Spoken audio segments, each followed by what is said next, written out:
അപ്പോൾ ഒരു അടിപൊളി ബിരിയാണിയുടെ റെസിപ്പി ആയിട്ടാണ് ഞാൻ വന്നിട്ടുള്ളത്. ഈ ബിരിയാണിയുടെ സ്പെഷ്യൽ എന്താണെന്ന് വെച്ചാൽ ഇതിൻ്റെ പേര് തേങ്ങാക്കൊത്ത് ബിരിയാണി എന്നാണ്. നിങ്ങൾ ഇതുവരെ ഈ ബിരിയാണി കഴിച്ചിട്ടുണ്ടാവില്ല. എന്തായാലും നമുക്ക് ഇതെങ്ങനെ ഉണ്ടാക്കുന്നതെന്ന് നോക്കാം. ഇതിലെ മെയിൻ ഇൻഗ്രീഡിയൻറ്റ് എന്താണെന്ന് വെച്ചാൽ തേങ്ങാക്കൊത്ത് തന്നെയാണ് ഇതിൻ്റെ മെയിൻ ഇൻഗ്രീഡിയൻറ്റ്. നന്നായി വറുത്ത തേങ്ങാക്കൊത്താണ് ഇതിൻ്റെ സ്പെഷ്യൽ.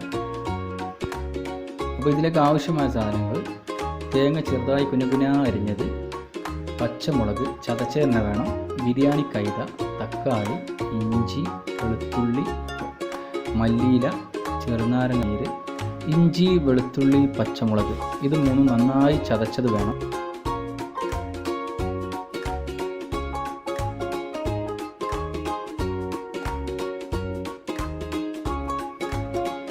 ഇനി തേങ്ങാക്കൊത്ത് നല്ല വെളിച്ചെണ്ണയിലേക്കിട്ട് ഗോൾഡൻ കളറാവുമ്പോൾ കോരിയെടുക്കുക.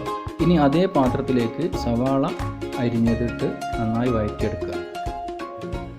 സവാള ഒരു ഗോൾഡൻ കളറാകുമ്പോൾ നമ്മുടെ പ്രധാന ഇൻഗ്രീഡിയൻ്റായ തേങ്ങാക്കൊത്ത് അതിലേക്ക് ഇട്ട് കൊടുക്കുക. ഇനി അതിലേക്ക് ചതച്ച് വെച്ച ഇഞ്ചി ഇട്ട് 1 മിനിറ്റ് ചൂടായതിനു ശേഷം വെളുത്തുള്ളി ഇട്ട് കൊടുക്കുക. വെളുത്തുള്ളി ഇട്ട് 1 മിനിറ്റ് കഴിഞ്ഞിട്ട് ചതച്ച് വെച്ച പച്ചമുളക് ഇട്ട് കൊടുക്കുക. പിന്നെ വട്ടത്തിൽ അരിഞ്ഞു വെച്ച തക്കാളി, മഞ്ഞൾപ്പൊടി, മുളക് പൊടി, കുരുമുളക് പൊടി, ഗരം മസാല എന്നിവ ചേർത്ത് കൊടുക്കുക. പിന്നെ മറ്റൊരു പ്രധാന ഇൻഗ്രീഡിയൻ്റായ ബിരിയാണി കൈത ഇട്ട് കൊടുക്കുക. ഇനി എല്ലാം കൂടി നന്നായി മിക്സ് ചെയ്ത് ഒരു 5 മിനിറ്റ് നമുക്ക് അടച്ചു വെക്കാം. ഒരു പാനിൽ അല്പം വെളിച്ചെണ്ണ ഒഴിക്കുക. മഞ്ഞൾപ്പൊടി, മുളക് പൊടി, ഗരം മസാല, കുരുമുളക് പൊടി, അല്പം ഉപ്പും ചേർത്തിട്ട് ഒന്ന് മിക്സ് ചെയ്യാം. ഇതിലേക്ക് കോഴിമുട്ട ഇട്ട് ഒരു 2 മിനിറ്റ് ഒന്ന് ഫ്രൈ ചെയ്തിട്ട് അപ്പോൾ കോഴിമുട്ട റെഡി.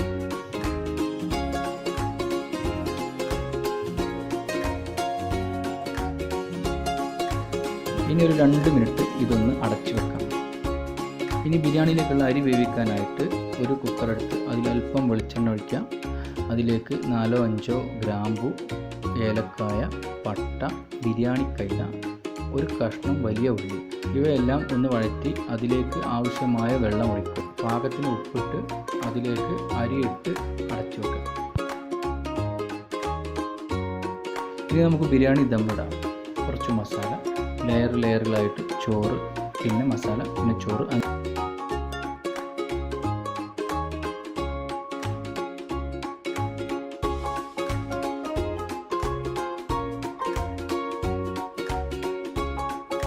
ഏറ്റവും മുകളിൽ കോഴിമുട്ടയും വെച്ച് അതിൻ്റെ മുകളിൽ നമ്മുടെ സ്പെഷ്യൽ ആയിട്ടുള്ള തേങ്ങാക്കൊത്തും കൂടി ഇട്ട് കഴിഞ്ഞാൽ നമ്മുടെ ബിരിയാണി റെഡി.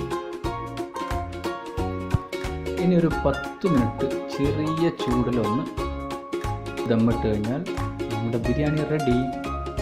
വെറും തേങ്ങാക്കൊത്തിട്ട് കഴിഞ്ഞാൽ നല്ല അടിപൊളി ബിരിയാണി. ചിക്കൻ ബിരിയാണിനെ വെല്ലുന്ന നല്ല സൂപ്പർ ബിരിയാണി. എന്തായാലും എല്ലാവരും ഒന്ന് പരീക്ഷിച്ച് നോക്കണം. എന്നിട്ട് കമൻറ്റ് ബോക്സിൽ അഭിപ്രായങ്ങളൊക്കെ പറയണം. Okay, thank you.